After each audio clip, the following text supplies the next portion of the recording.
you're a high school dropout, right? So was it hard for you to get an insurance license? Was that challenging? I was taking gums off the floors and dishwasher and all of that good stuff behind the kitchen. Now you gave me a task. My job is to help you build an agency. So I'm going to put some stuff in place to help you accomplish that goal. I have to step out of my comfort zone. Right. It's challenging and it's intimidating because insurance language is a total different. Getting some more tools, right? You said you're definitely learning a lot, which is cool, right? After 2 years in the business, you're still able to learn for some people. I would like to use the freedom of more time, and we're in this business because we want to have freedom, financial freedom. Absolutely. That's the long-term goal. Yeah. How were you introduced to Lincoln Heritage? Yeah, I see these guys, dressing nice in the corner with the business suit, and I say, I probably can do that job. Coming working with me, obviously there's a lot of variables, right? Is this guy just talking? Is this guy just telling me what I want to hear? If I am 10x, she's 1,000x. This girl don't stop. They won't even let me stop to go to the restroom. No time for that. Because she's like, we have to help families all day long. Really honored that you decided to come work with me because obviously there's a lot of choices out there and there's a lot of people that were competing with your attention.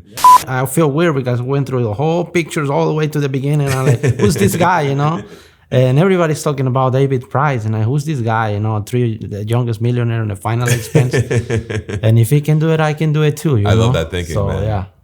Welcome to my show of ordinary people doing extraordinary things, where we hear from regular people who got tired of living their ordinary lives and were not afraid to make that jump. You gotta be different. You can't be doing what everyone else is doing. You gotta create action. You gotta create momentum. So I'm looking for demand and I'm looking for mentorship because I wanted to know everything my mentor knew. People who are just like you and me. Hello, my name is David Price. If you see something you like, please hit that thumbs up. If you want to follow our content, please hit the subscribe button and hit that little bell so you get notifications every time we have a new video out. Today is going to be another episode of Ordinary People Doing Extraordinary Things from Lafayette, Louisiana. I got Edgar over here. How you doing, Edgar? Very good, sir. How are you? Great. Super glad to have you on the show. Edgar went from a high school dropout to being a very successful insurance agent. We're gonna hear about that, learn a little bit more about Edgar, and I'm pretty excited to get to know him a little bit more myself.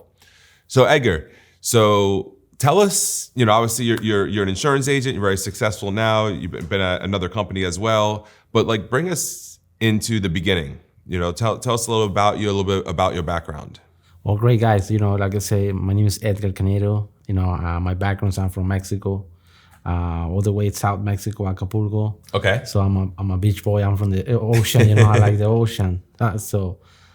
Basically, I came to this country 10 years ago. Okay. But going back, my family was hardworking. We don't come from a rich family. We just all know it's hard work. Okay. And basically, we came to America. I came to America, make a decision to come to America myself. And I have worked everywhere, since I came 10 years ago to the United States. What was your first job when you came to the United States, or your first job that you had? My first job was scraping floors of the restaurants, man. Okay. I was taking gums off the floors and dishwasher and all of that good stuff behind the kitchen, Right. Yeah, and then after that, it's construction, landscaping. I've been working everywhere. So you did a little everything. I did all that, and So how did you go from service and construction into sales? What was your first sales position? You know what? I was working at this restaurant, and I was driving back to a dealership every day. Not driving and the bus because I didn't have a car. Right. I didn't have anything. So I'm like, I see these guys, dressing nice in the corner with the business suit, and I said, I probably can do that job. I love it. And but I didn't speak a word of English. I remember it was brand new. I'm talking about 10 years ago. Right. First year, second year into the country, and I'm just learning how the system is, Of course. So basically, that's what I did. I went to these people and I said, hey, how can I work here? But I started working as a car wash guy. I was doing the car washing for them. And you didn't speak English yet at the time? No, I didn't. No? Just a little bit. Just a little bit like a baby. Right, I understand. Oh yeah, good, yeah. Okay, so you started washing the cars, right? I started washing the cars, and then Still a long way from being a salesperson. it took me like probably 6 months actually, from car washing. But my intention was to learn why these guys are dressing nice and talking to people about cars and stuff. Right. I mean, I found it very amazing to how they dress and success. It looked like they had a better gig than you did. Yeah. So I definitely don't want to be on the boss all the time, and so yeah, that's what I did. I went to the boss office and I said, yeah, give me a job. You said, hey, I'm tired of washing cars. I want to sell them now. Of course, I told him, you know what, I'm tired of washing cars, Right. and I want to sell them now. Can you give me a chance? Give me a chance. That's how I it. started in the sales industry. So when you were washing cars, you knew that was just a step in the door. Yes. The whole plan was to sell cars, but you knew you had to get your foot in the door I one had way or to, another. yes, Okay. correct. That was That's good. I love that my whole thinking. game, Yeah, that's good. So now you're selling cars. How long did you sell cars for? You know what? I did 7 years of selling 7 cars. years? Yes. That's a tough gig right there. It's a really hard game, but you know what? I'm very thankful because it basically, prepared me for where I am today, in the Absolutely. insurance industry. I sold cars for a little bit too. Oh, really? Right? Wow, Absolutely. that's awesome. Yeah, I sold for months, for a awesome. few months, but If I only did say this, the long hours, man. It's like you got to be there from 9 to 9, and that I'm a father. I want to spend time with my family. Right. So that's what the insurance business pulled me, So now you're selling cars, and then was your next sales position, was it insurance? Actually, yes. I went to a company called Lincoln Heritage. Okay, Lincoln Heritage, yeah. Great company. Right. I'm very grateful that they opened the doors for me into this beautiful industry. How did they? How were you introduced to Lincoln Heritage? Basically, I always do motivational videos on social media, Okay. and I guess they, one of their guys saw me, and then they invited me to come over. He invited you to one of their meetings? Yeah, one of their meetings. Okay, and, awesome. And I went and I liked what I saw, and here, yeah, that's what happened. Cool. All right. So you talked to Lincoln Heritage, right? Again, great company. They sell a ton of final expense. You go to the meeting, right? Now you have to get your insurance license, obviously, right? You need a license. Earlier, we shared that you're a high school dropout, right? So was it hard for you to get an insurance license? Was that challenging? And then English was your second language. You're in California. Was the test in Spanish or in English? In English. You can do it in Spanish. You can do it in Spanish. I read all school. I read the book of English. the English. Okay. And I read and read and read. So this was challenging for you. This is uncomfortable. Extremely uncomfortable. Right. I knew my whole life. If I want to better myself, I have to step out of my comfort zone. Right.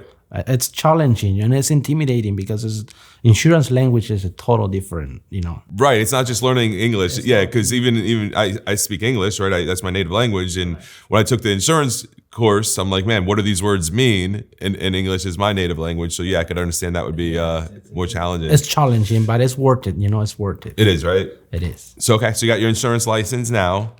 So what was it like going from selling cars to selling insurance? Because a car's nice and shiny and pretty. Insurance is talking about death, right? So it's definitely two different things. What was your first immediate reaction to it?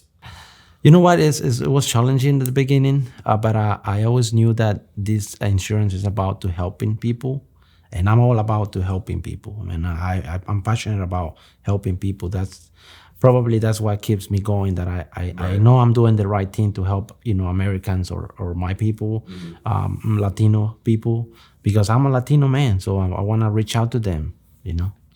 Awesome. And you're in San Diego, California working, right? Correct. We're in San Diego, California. San Diego, California. So if you're looking for an opportunity in San Diego, California, Edgar's your guy. So yeah, guys, I'm there. San Diego, California, beautiful weather, and yeah, we're there. That's it. So put some stuff in the comments. We'll make sure I get you plugged into Edgar if you're in California. So now you're selling insurance. Were you successful right out the gate? Well, it took me a little while to kind of understand that, but I feel like I did good. Almost close to $200,000 on production my first year. First year, almost 200,000. That's actually, great. 11 months. I started it and You didn't get the whole full year. I didn't get the full year. Right. Probably would have crossed like 200,000 range, and it's like it's just pushing hard. Awesome. Yeah, that's a great first year. Absolutely. All All right. So now you're with Lincoln Heritage. You're there for two. You end up being there for 2 years, right? So what happened? Where there's a point, obviously, did almost $200,000. You're a successful agent at Lincoln Heritage, and you're looking for something different now. Because then me and you start talking. We actually started talking a little over a year ago. Oh yeah. So what is it that had you looking for something different? You know what?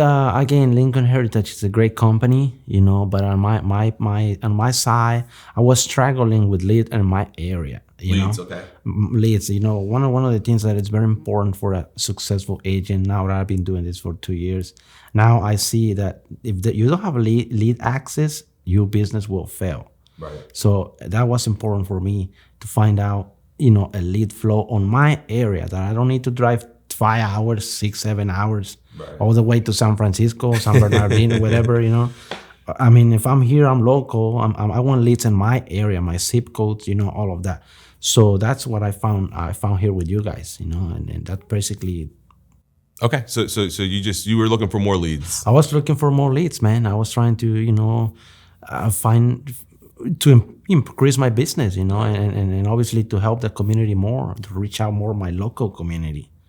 So, all right. So you're looking for more leads. You and I talk, and then obviously, right? You're successful. You're in your comfort zone. You know what to expect, right? Coming working with me. Obviously, there's a lot of variables, right? Is this guy just talking? Is this guy just telling me what I want to hear? Yes. I'm sure all that stuff was going through your head. Let's talk a little bit about that. What did it feel like making the jump, or what made you comfortable to make the jump? One thing I look on when a person is inviting me to an opportunity, I ask them first, are you full-time or are you part-time? Because this business, it could be very overwhelming with so much. People are competing for your attention, and you got to be careful, like out there. You got to. I always tell people, look at the facts. Don't listen to what they say. Just look at the facts, their history, their track records, and you make a judgment. And I look at your file. I feel weird because I went through the whole pictures all the way to the beginning. And I'm like, who's this guy? And everybody's talking about David Price, and who's this guy? The youngest millionaire in the final expense. And if he can do it, I can do it too. I love that thinking, so, man. Yeah, that's awesome. All right, so you finally make the leap. Like I said, it took a little over a year. I think it took about exactly a year of us. Our first conversation. I scrolled back to look at our first conversation, and it was actually December. And I think you started with us in December or January. I think January, right? Okay, so now you're over here. You're on our boat, right? You're on our new boat, and what was your immediate reaction? So what's your honest opinion so far? I mean, it's been 3 months. 3 months, right? So is it what you expected? Am I falling short? Tell me a little bit what your thoughts are. It's beyond. I have more access. I have more ways to reach my community more, because what I really like is that we can cover anyone regardless of their health conditions. Right. We don't turn down, even if you're in hospice or in jail, or we got you covered. We got you covered. That's what really got me, because I will leave people uninsured, and we're in the business of protecting families. Right. And that's what really got me with Senior Life, and TPG. So yeah. Cool. So you're happy about that? Leads? You getting more leads, right? We're getting more leads. We have in my local area. I don't have to drive 5 hours. Right. I'm protecting more families around my my local area. So that's what I'm happy about it. And then you came out here to Lafayette, Louisiana. And we threw you in the car with Jen for a week. How's that been? Oh my God! We've been working with this girl. I told her yesterday, if I am 10x, she's 1,000x. This girl don't stop. They won't even let me stop to go to the restroom. No time for that. Because she's like, we have to help families all day long. Yes. So that's why I like it, man. I'm really excited to be here. Yeah, I mean, we call her the machine, so that's awesome. Definitely, she's a monster. I told her that. yes, she's a good monster, right? Oh yeah, definitely in a good way, a monster. Because it helps families. Yeah, she's a family helping monster. Yep. All right, cool. So you're here, right? Getting some more tools, right? You said you're definitely learning a lot, which is cool, right? After 2 years in the business, you're still able to learn for some people. You feel like you got some more tools to go back out to San Diego and help even more people? Oh, definitely more more tools, more different strategies to accommodate our clients. Yeah, definitely. Awesome. And then what are your goals? I mean, we're still early in the year. What is your goal for this year? Because this is gonna be your first year with us, right? So what's your goal? Well, basically, my goal is to build an agency, and I wanna really focus on the Spanish community. Okay. Since I am Spanish, I'm a Spanish man, so I'm a Latino Mexican, and I wanna reach out to my people, to my community, and I wanna show them that there is a different path, for you to become successful with non-education. I don't even have a high school diploma. I don't have a GED. My English is not that great, as you can hear me on I think it's good. I think your English is good. It's better than my Spanish. And, thank you, David. But yeah, definitely, I feel like I'm in the right track with you guys to build something amazing, and so that's what I am. Okay, so that's it. So now you gave me a task. My job is to help you build an agency. So I'm going to put some stuff in place to help you accomplish that goal. Again, if you're in the San Diego, California area, reach out to me. Let's put something together. We got Edgar on the ground there, ready to help people every single day. He's amazing. He's always getting out of his comfort zone, and there's a commitment. Anything I ask you to do, you're okay. So you're coachable. You can't let fear hold you back, man. I mean, yes, it's fearful. I was fearful coming to Louisiana, but you know what? I loved it because that's the only way to grow. Yeah.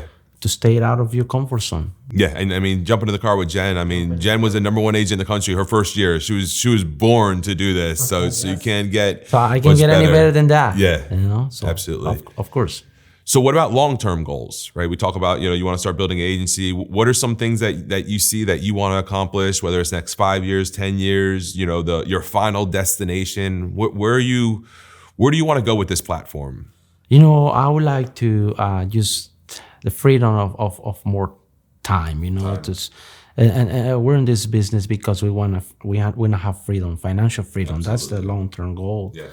Eventually to be able to, just help more families and teach others what I've been doing, duplicate, myself with others and let them help others as well. That's the long-term goal, to have different guys helping families too. Absolutely. Yeah, I believe you'll do that, man. So super pumped to be on this podcast with you. Super pumped to meet you again.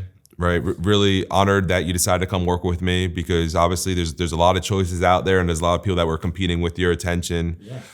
So super pumped. So if there's something that you've seen that you like, please put it in the comments. If there's something you've seen or you didn't see that you do want to see, put that in the comments. I'm going to make whatever videos I can to help you get better at what you're doing. If you like this video, please hit that thumbs up. If you want to catch more content that's coming out, hit that subscribe button. Hit that little bell so you get a notification. This has been another episode of Ordinary People Doing Extraordinary Things with David Price. Thank you.